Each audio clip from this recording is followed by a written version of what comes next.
Para tratar da participação do Brasil e também das cobranças que foram feitas aí pelo presidente Lula durante a COP28, o Jornal da Manhã recebe agora o presidente do Instituto Brasileiro de Proteção Ambiental, Carlos Bocuí. Muito bom dia, senhor. Seja bem-vindo ao Jornal da Manhã. Bom dia, Marcelo. Bom dia, Soraya. É um prazer. Muito bom dia. Carlos, a gente sabe do protagonismo brasileiro, inclusive, né, na energia limpa, né, a matriz hidráulica, né, das hidrelétricas, o avanço agora do solar, eólica, a eletrificação também na nossa frota. Falamos há pouco também dos ônibus aqui no corredor do ABC. Isso é algo histórico, há muito tempo já existe isso por lá, né? Os ônibus já são elétricos, aqui em São Paulo também os trólebus. Carlos, de fato, o Brasil precisa mostrar o seu protagonismo, de estar à frente, do seu potencial, inclusive o etanol, né, e outras formas de energia limpa. E, é claro, muitas vezes o Brasil é sempre cobrado em relação ao Amazonas, à floresta, o Pantanal, evidentemente, mas nós temos até mais pontos positivos do que negativos para mostrar-nos numa conferência tão importante como essa. O Brasil ele tem um valor incomensurável no cenário internacional porque ele é detentor da maior floresta tropical do mundo e também é detentor da maior biodiversidade. Tem muita água, tem uma matriz hidrelétrica limpa, né? Tem possibilidade de trabalhar com energia alternativa, como a questão de outras energias que estão sendo desenvolvidas. Então, o Brasil ele tem muito a demonstrar nesse processo, por isso mesmo ele não pode tender a se aproximar do cartel do petróleo, que é o OPEP, não é?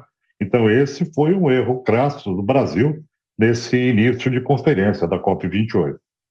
Professor, aproveito a oportunidade até para trazer à tona um artigo que o senhor mesmo publicou essa semana, até trazendo...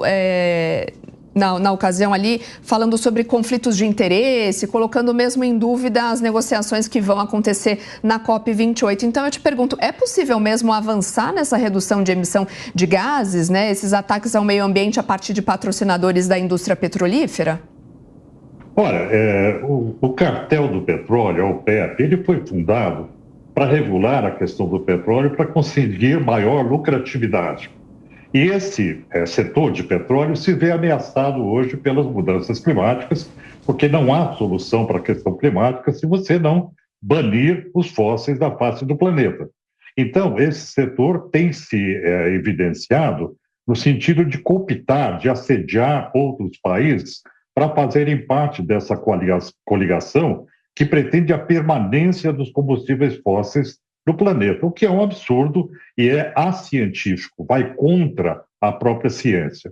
Então, nesse sentido, a realização da conferência da COP28 num país detentor de petróleo, como Emirados Árabes Unidos, e tendo o coordenador da conferência, o próprio CEL de uma companhia de petróleo, o presidente de uma companhia de petróleo, isso significa que você tem claramente um conflito de interesses instalados, né?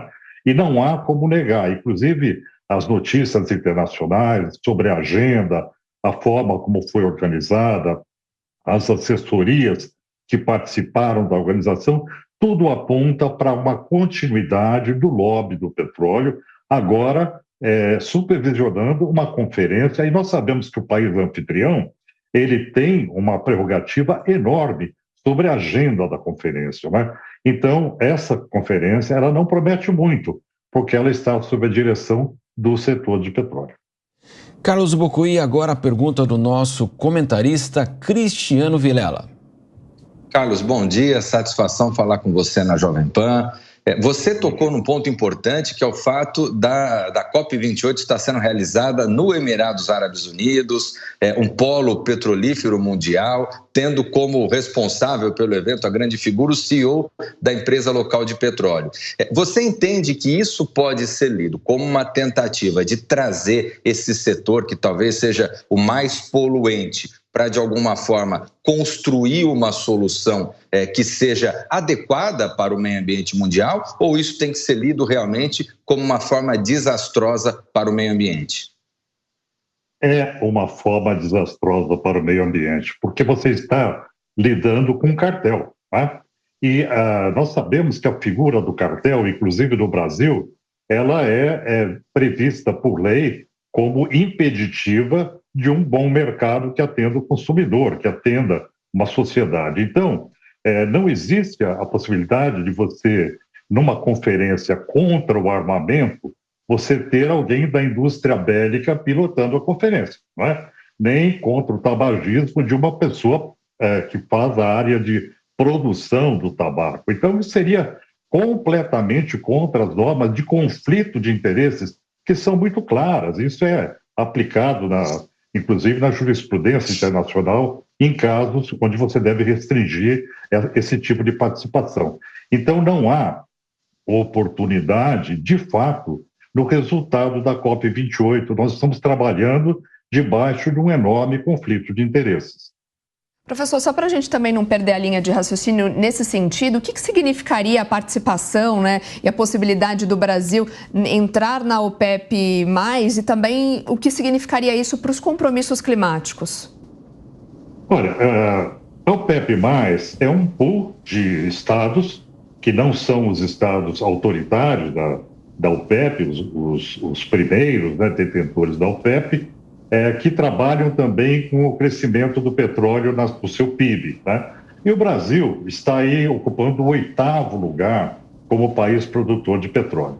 Então, essa entrada do Brasil não significaria uma saída para uma modernização da OPEP ou uma influência positiva do Brasil como um perfil verde na OPEP. O contrário, o Brasil está sendo aliciado pelo setor internacional de petróleo. É isso que está ocorrendo. Né? Isso tem que ser compreendido, porque o objetivo da OPEP é manter a produção do petróleo presente, apesar das mudanças climáticas. E que o que se utiliza de argumento é que é possível sequestrar o carbono, tecnologia que não existe. Não há escala ainda que permita realizar esse tipo de retirada de carbono e que permita, portanto, a continuidade de uma matriz de petróleo. Então, a humanidade precisa se livrar dos combustíveis fósseis para evitar uma tragédia climática que nós estamos já percebendo hoje quais são os resultados, né?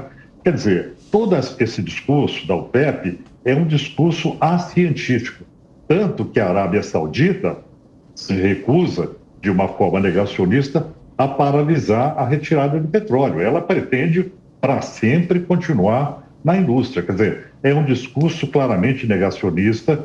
Então, a ciência, não é? Um conhecimento tecnológico mais esclarecido, tem que lutar contra isso para fazer a transição necessária que salvaguarde a humanidade. Carlos, essa questão que envolve, né, o carbono, esse mercado, todo esse potencial brasileiro, como nós começamos a entrevista, né, você dizendo, né, que o Brasil, de fato, é protagonista por natureza, literalmente, né, quer dizer, até que ponto nós estamos aí também se aproveitando dessa situação, porque há muitas críticas, inclusive há muitos ambientalistas brasileiros que criticam o Brasil, a sua postura, evidentemente, até que ponto isso ajuda, atrapalha. E, de qualquer forma, qual que é o potencial também, porque sempre há cobranças mundiais, os fundos, mas pouco dinheiro tem chegado, de fato, aí para ajudar o Brasil também nesta missão que, como você disse, é mundial. Olha, a questão de financiamento climático tem sido um problema.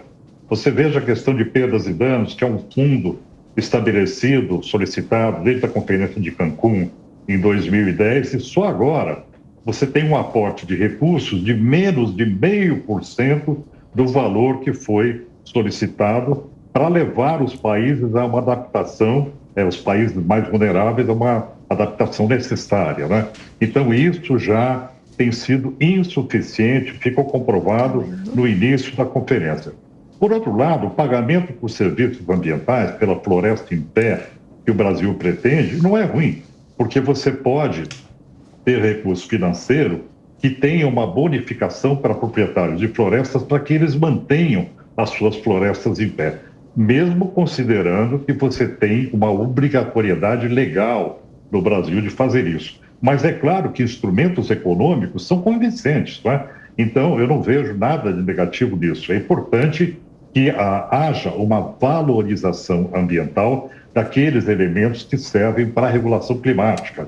Lembrando que as florestas respondem por 1% da capacidade de sequestrar, aliás, de diminuir a incidência climática sobre o planeta. Então, é importante que se tenha tanto questão legal, acordos internacionais, como também instrumentos econômicos de proteção.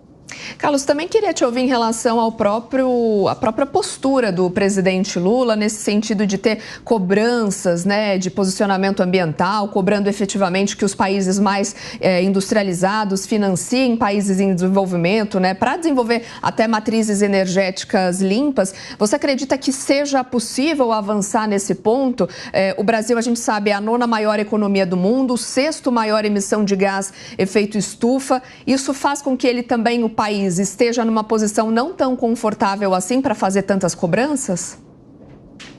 Não é confortável a posição do Brasil, como não é de ninguém. Todo mundo que emite hoje deve tomar cuidado com seu próprio comportamento. Agora, o Brasil tem lições de casa para fazer que não fez. Por exemplo, houve uma redução do desmatamento de 22%. Isso é fato. Isso pesa a favor do Brasil. De outro lado, o aumento do rebanho bovino está levando a uma emissão excessiva de metano, e o Brasil perde com isso. Por outro lado, você tem desmatamento ampliado na região do Cerrado. Isso é um problema para o Brasil. Quer dizer, na verdade, o Brasil não tem uma posição tão confortável, porque, primeiro, não é um país pobre. O Brasil é a 9ª economia do mundo. Segundo, o país é o 6º maior emissor do mundo. Terceiro, o Brasil é o 8º produtor e exportador de petróleo, portanto, de combustível fóssil do mundo. Então, o Brasil não tem uma posição tão confortável para cobrar os outros países. Mas quando você pensa que China e Estados Unidos são responsáveis por mais de 40% da poluição global, aí sim, aí o Brasil tem razão de fazer essa cobrança na questão da proporcionalidade, né? E, lamentavelmente, nem China nem Estados Unidos, os principais mandatários, não compareceram à conferência, o que já sinaliza a insuficiência desse encontro na forma como ele está sendo gerido e planejado. Conversamos com Carlos Bocuí, que é o presidente do Instituto Brasileiro de Proteção Ambiental, abordando a COP28 aqui no Jornal da Manhã. Carlos, muito obrigado pela sua participação aqui conosco. Até mais. Eu que agradeço. Vamos torcer para essa COP produzir resultados. Sem dúvida.